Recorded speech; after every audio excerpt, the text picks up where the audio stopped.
Hello students, welcome back to IVS guide. I hope you are doing well. So RRB NTPC में reasoning series का आज हम order and ranking chapter से कुछ questions discuss करेंगे। One of the easiest chapter in reasoning section if we talk about the questions which can be solve without using pen and paper. इतना आसान होता है ना ये चैप्टर कि आपको मतलब पेन और पेपर की जरूरत नहीं पड़ती। कुछ चीज़ें आपको याद होनी जरूरी है, जैसे कि कुछ फॉर्मूलाज दो तीन और एबीसीडी पूरी याद होनी चाहिए, असेंडिंग और डिसेंडिंग ऑर्डर में दोनों में। So let's begin with the first question. How many such pairs of letters is there in word discipline which has as many letters between them as are in English alphabets. Discipline एक word दिया हुआ है और पूछा जा रहा है कि इनके जो अक्षर हैं इनके बीच में वर्णमाला के उतने ही अक्षर होने चाहिए जितने की ओरिजिनल वर्णमाला में इनके बीच में अक्षर होते हैं। जैसे देखो DISCIPLINE। इस क्वेश्चन को दो तरीके से किया जा सकता है। एक बेसिक मेथड जिसमें आपको अल्फाबेट्स की न्यूमेरिकल वैल्यू मालूम नहीं हो, जैसे डी को 4 पे लिखते हैं, आई को 9 पे लिखते हैं, ऐसा तो वो तरीका क्या होगा कि आप गिन लो DEFGHI, डी के बाद में EFGHIJKLM, मतलब ये नहीं हुआ। फिर आई से शुरू करते हैं, IJKLMNOPQ, ये भी नहीं हुआ। STUVWXYZ, ये भी नहीं हुआ।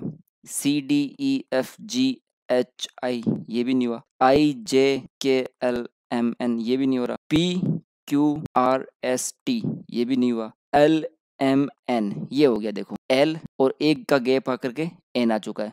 सो LMN, यहाँ पर भी एक का गैप है और यहाँ LMN में भी एक का ही गैप है। सो ये एक हमारा पेयर बन चुका है LN N का। फिर आई से स्टार्ट करो तो आई के बाद में N बहुत दूर आता है और E तो पहले आ जाता है। N के बाद में E आ ही नहीं सकता। अब बैकवर्ड भी गिनते हैं, EFGHIJKLMN, ये भी नहीं हो रहा। NOPQRSTU, ये भी नहीं हो रहा। IJKLMNOP, ये भी नहीं हो रहा। LMNOPQR, ये भी नहीं हो रहा। PQRS यहाँ हो चुका है, दो कैरेक्टर है बीच में। और PQRS, यहाँ भी देखो P और S के बीच में कितने, दो ही कैरेक्टर आते हैं अल्फाबेट के अंदर, और यहाँ पर भी कितने आ रहे हैं, दो ही कैरेक्टर आ रहे हैं। सो हमारा क्या आंसर हो गया। सो आगे बढ़ते हैं। IJKLM, ये नहीं होगा। C के बाद में S तो आना ही नहीं है। ID, ये भी नहीं बनेगा। STU, ये भी नहीं बन रहा। I के बाद में D आता नहीं। तो कुल मिला के इसमें कितने पेयर बन गए, दो पेयर बन गए। एक दूसरा तरीका क्या होता है, दूसरा तरीका ये होता है कि जैसे मान लो लिखा है DISCIPLINE और हमें इनकी जो पहलेस वैल्यू होती है वो मालूम है। जैसे D को 4 लिखते हैं, I की पहलेस वैल्यू 9 है, S की 29 है, C की 3 है, इसकी 9 है वापस, P की पहलेस वैल्यू 16 है, L की पहलेस वैल्यू 12 है, I की फिर 9 है, N की 14 है एंड E की 5 है। तो इससे हमें क्या पता चलेगा कि 4 से गिनेंगे, 5 6 7 8 9 10 11 12, नहीं बन रहा। 9 से गिनेंगे, 9 10 11 12 13 14, फिर तो 14 से छोटे ही हैं सब। 19 से गिनेंगे तो 19 से तो वैसे भी कोई फर्क नहीं पड़ने वाला, बाद में 19 से बड़ा कुछ भी नहीं है। 3 से शुरू करते हैं, 3 4 5 6 7 8 9, ये भी नहीं बन रहा। 9 से शुरू करते हैं, 9 10 11 12 13 14, ये भी नहीं बन रहा। 16 से शुरू करते हैं, 16 17 18, नहीं बन रहा। 12 से शुरू करते हैं तो 12 13 14, देखो 12 13 14, यहाँ बीच में क्या आता है, 13 आता है, और इसमें भी कितने गैप है, एक का ही गैप है। 9 से शुरू करो, 9 से बाद 14 नहीं आ सकता और बाद में 5 नहीं आ सकता। अब बैक से शुरू करते हैं, 5 6 7 8 9 10 11 12 13 14, ये भी नहीं हो रहा। 14 15 16 17 18 19 20 21 22, कुछ भी नहीं आ रहा। 9 10 11 12 13 14 15 16, ये भी नहीं आ रहा। 12 13 14 15 16 17 18, ये भी नहीं आ रहा। 16 17 18 19, ये देखो ये आ रहा है। 16 17 18 19, बीच में कौन सा आते हैं, 17 और 18 आते हैं, और यहाँ पर भी दो ही न्यूमर आ रहे हैं और यहाँ पर दो नंबर्स आ रहे हैं। सो ये दो पेयर बन चुके हैं, एक पेयर ये वाला और एक पेयर ये वाला। सो दो पेयर यहाँ पर ऐसे हैं जिनके बीच में उतने ही कैरेक्टर हैं जितने ओरिजिनल अल्फाबेट में होते हैं।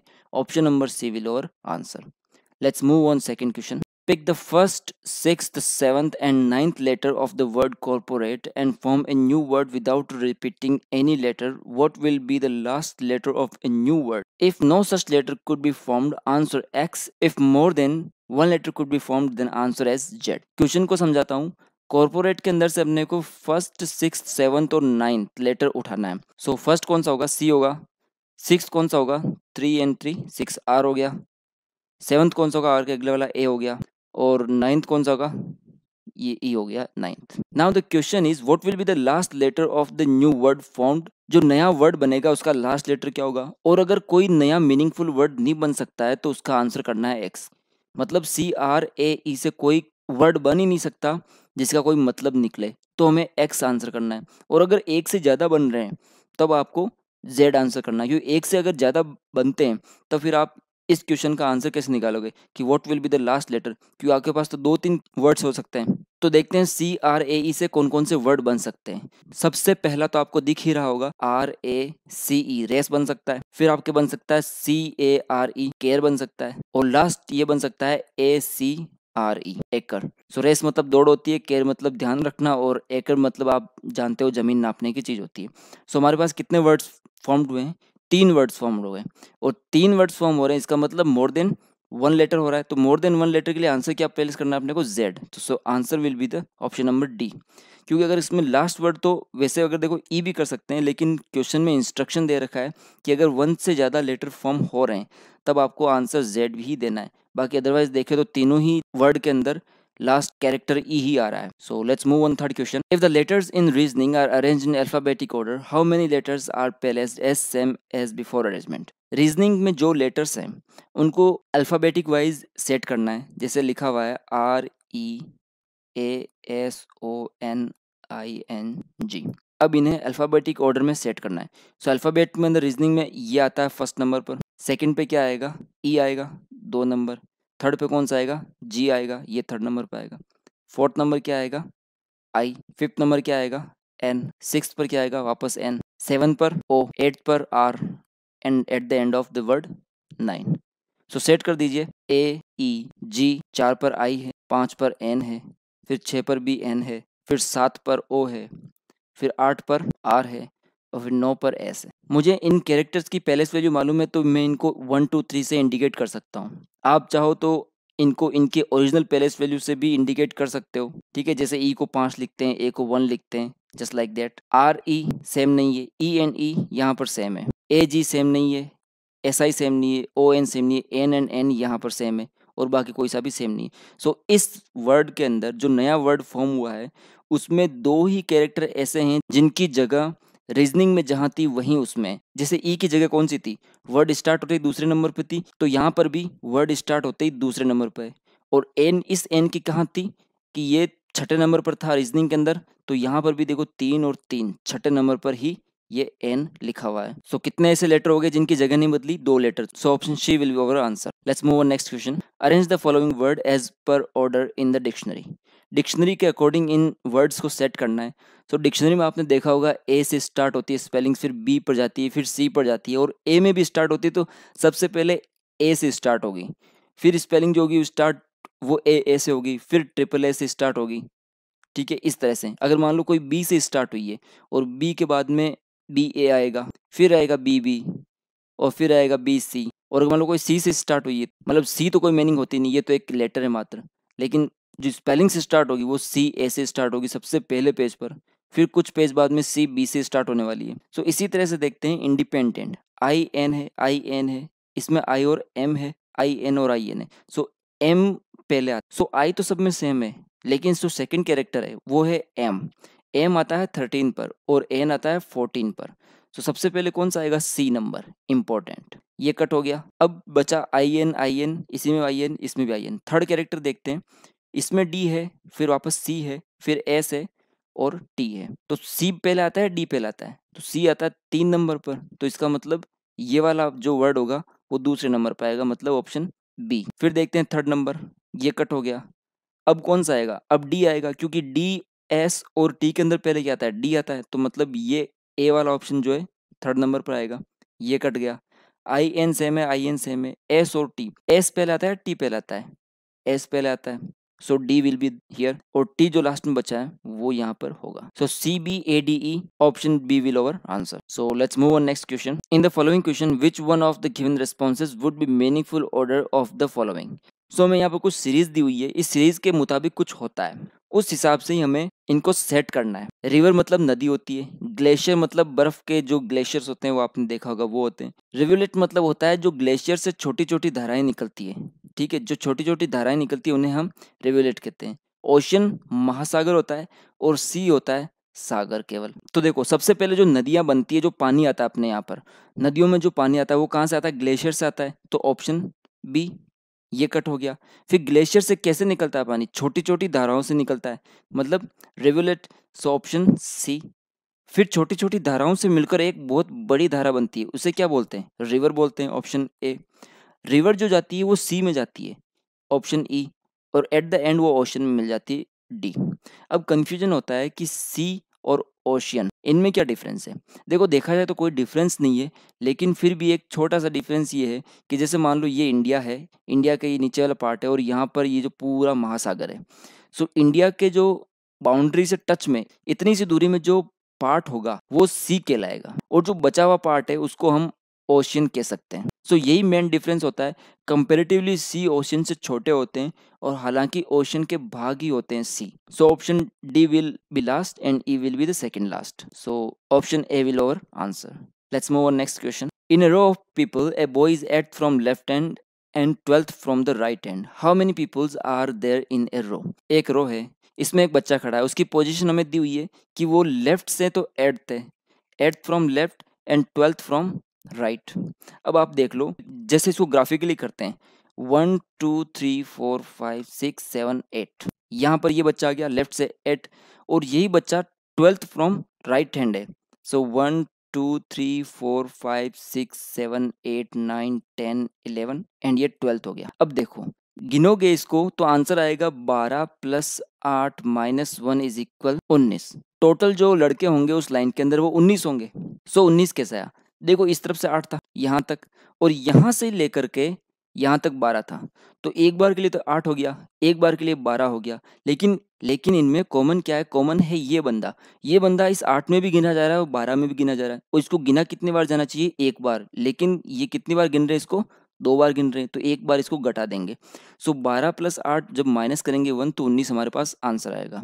Option C will our answer. ये फॉर्मूला ही होता है, left side position plus right side position minus 1 is equal total number of people in the line. Left side plus right side minus 1 करेंगे तो total जितने भी लाइन में व्यक्ति खड़े होंगे उनकी वैल्यू हमारे पास आ जाएगी। So let's move on next question. In a row of boys Ram is 12th from left hand, Malik is 15th from right. If they interchange their palaces, Ram become 21st from left. How many boys are there in row? देखो एक जो रो थी, इस रो के अंदर हमें 2 की position दे रखी है। एक दे रखी है राम की, जो कि यहाँ पर हो सकता है 12th पोजीशन पर है, और एक दे रखी है मलिक की, जो कि 15th फ्रॉम राइट हैंड है। यहाँ मलिक है और ये 15th है फ्रॉम राइट पोजीशन। अब वो इंटरचेंज कर रहे हैं अपनी पोजीशन को, और इंटरचेंज करने पर क्या हो रहा है? Ram becomes 21st from left hand. अब जब ये नई लाइन बन गई और राम पहुंच चुका है यहाँ पर इसकी जगह पर, और मलिक आएगा यहाँ पर, तो ये पोजीशन थी, ये पोजीशन राम के लिए कौन सी हो गई है? अब 21st फ्रॉम लेफ्ट हैंड इस तरफ से हो गई है। तो ये पोजीशन पहले कौन सी थी? ये पहले पोजीशन थी राइट हैंड साइड से 15। राइट हैंड साइड जब मलिक यहाँ बैठा था तब राइट हैंड साइड से 15वीं पोजीशन थी। अब जब राम यहाँ बैठा है तो 21st पोजीशन है वो लेफ्ट हैंड से। तो राम के पर्सपेक्टिव में हम देखेंगे तो राम अब सेकंड लाइन के अंदर 21st है लेफ्ट से और 15 है राइट से।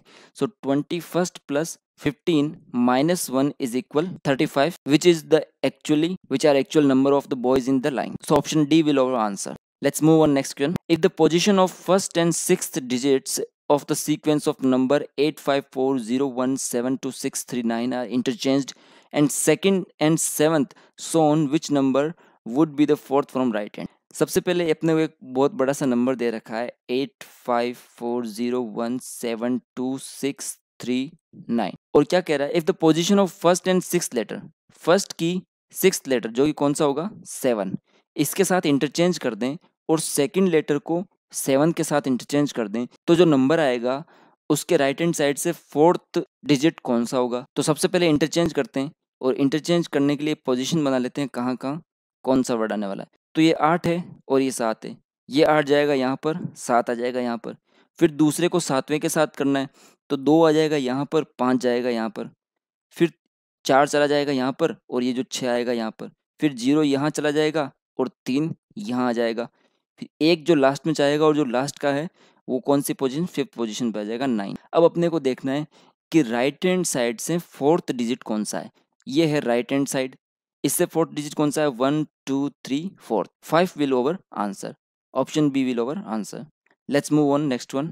Which is the third number to the left of number which is exactly middle of the following sequence of the numbers? ये एक नंबर की सीरीज दी हुई है, इसमें सबसे जो मिडिल है उस मिडिल का, ये हमें एक सीरीज दी हुई है, इस सीरीज का एक जो मिडिल डिजिट है उस डिजिट से थर्ड लेफ्ट कौन सा डिजिट होगा वो हमें निकालना है। बहुत इजी क्वेश्चन है, पेन पेपर की जरूरत नहीं है, बस हमें डिजिट देखना है कि कौन सा मिडिल डिजिट होगा। तो सबसे पहले इसमें डिजिट देख लेते हैं कितने हैं। 3 3 6 9 12 15 18 और 5 23।